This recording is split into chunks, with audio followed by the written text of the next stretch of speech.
बिस्मिल्लाहिर्रहमानिर्रहीम। 1 किलो हमने बीफ लिया है बग़ैर हड्डी का, और इसमें थोड़ी थोड़ी चर्बी भी हो तो कोई बात नहीं, लेकिन हमने बग़ैर चर्बी का लिया है। इसकी स्मेल दूर करने के लिए हमने अपना तरीका नंबर 1 इस्तेमाल किया था, तो इसलिए ये आपको सफ़ेद नज़र आ रहा होगा। तो उसकी वीडियो का लिंक आपको डिस्क्रिप्शन में मिल जाएगा, आप उस तरीके से इसकी स्मेल दूर कर सकते हैं। तो अब हम इसमें शामिल करेंगे 1/4 कप सिरका, 2 चम्मच नींबू का रस और आधा चम्मच नमक। और इसमें इतना पानी शामिल करेंगे कि हमारा गोश्त है इसमें डूब जाना चाहिए।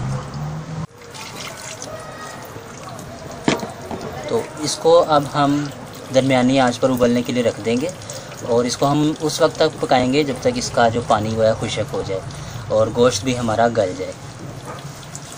बिस्मिल्लाहिर्रहमानिर्रहीम। अब हमने करीब 150 ग्राम बेसन लिया है, इसको हमने छान लिया। अब अपने मसाले शामिल करेंगे। 1 चम्मच या हस्बे ज़ायका नमक, 1.5 चम्मच पिसी हुई सुरख मिर्चें,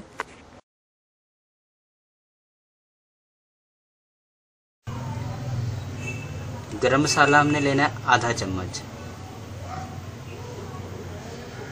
पिसा हुआ धनिया लेंगे 1 चम्मच, हल्दी लेंगे 1/4 चम्मच, ज़ीरा पिसा हुआ भी ले सकते हैं आधा चम्मच, अजवाइन 1/4 चम्मच, इससे भी थोड़ी कम है, और थोड़ी सी कसूरी खुशक मेथी। पिसी हुई काली मिर्च लेंगे हम आधा चम्मच।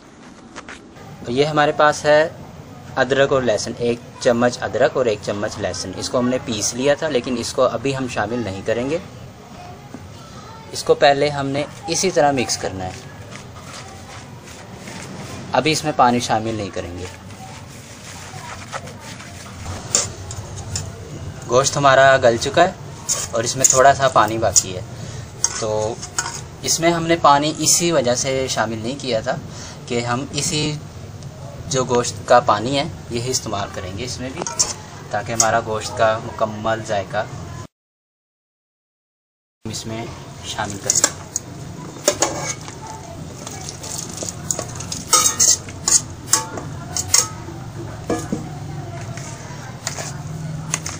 अब इसको मिक्स करते हैं अच्छे तरीके से। फिर जितना भी हमें ज़रूरत होगी हम उसके मुताबिक इसमें पानी शामिल करेंगे। और ये जो अदरक लहसुन का पानी हमने बनाया था ये भी अभी शामिल करते हैं। तो अब इसको मिक्स करते हैं। हमारे गोश्त पर बेसन की अच्छी सी लेयर चढ़नी चाहिए, उस हिसाब से अब हम इसमें पानी शामिल करेंगे। एकदम से पानी नहीं डालेंगे, अपनी ज़रूरत के मुताबिक थोड़ा थोड़ा डालेंगे।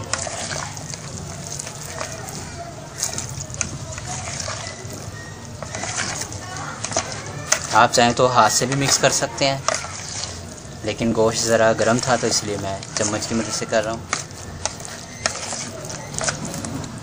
तो ये देखें, इतना गाढ़ा हमने मिक्सचर तैयार किया है, तो ताकि ये हमारे गोश्त को अच्छी तरह से लगा रहे। तो अगर पतला हुआ तो ये हमारे गोश्त से उतर जाएगा। तो अब हमने इसको इसी तरीके से तैयार करके इस पोजीशन में हम इसको 4 घंटे के लिए रख देंगे, ताकि हमारा जो है मसालों का जायका गोश्त में अच्छी तरह जज़ब हो जाए। तो उसके बाद हम इसको फ्राई करेंगे। बिस्मिल्लाहिर्रहमानिर्रहीम। हमें करीब 5 घंटे हो चुके हैं। तो उसके बाद हमने एक कढ़ाई में घी लेना है। घी में पकौड़े ज़्यादा अच्छे बनते हैं, कुकिंग ऑयल में इतना अच्छा जायका नहीं आता जितना घी में आता है, तो इसलिए हमने घी लिया है। इतना घी लेना है कि हमारे पकौड़े डीप फ्राई होने चाहिए। तो अगर आप कुकिंग ऑयल में बनाना चाहते हैं तो बना सकते हैं। तो इसको हम गरम करेंगे, बहुत ज़्यादा तेज़ गरम नहीं करना, गर्म हो चुका है, बहुत ज़्यादा तेज़ नहीं गर्म करना। तो अब हम इस तरह इसमें से एक अपना पकौड़ा उठाएंगे और आराम से इसमें रखेंगे। इसको हमने दरमियानी आंच पर पकाना है।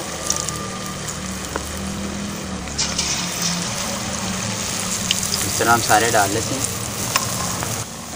दरमियानी आंच पर हमने इनको पकाना है। और ये देखें, ये इस तरह के ब्राउन हो चुके हैं, लाइट ब्राउन। तो अब हम इनको उल्टा देते हैं। जब दोनों साइडें हमारी इस तरह की लाइट ब्राउन हो जाएंगी तो फिर हम उतार लेंगे।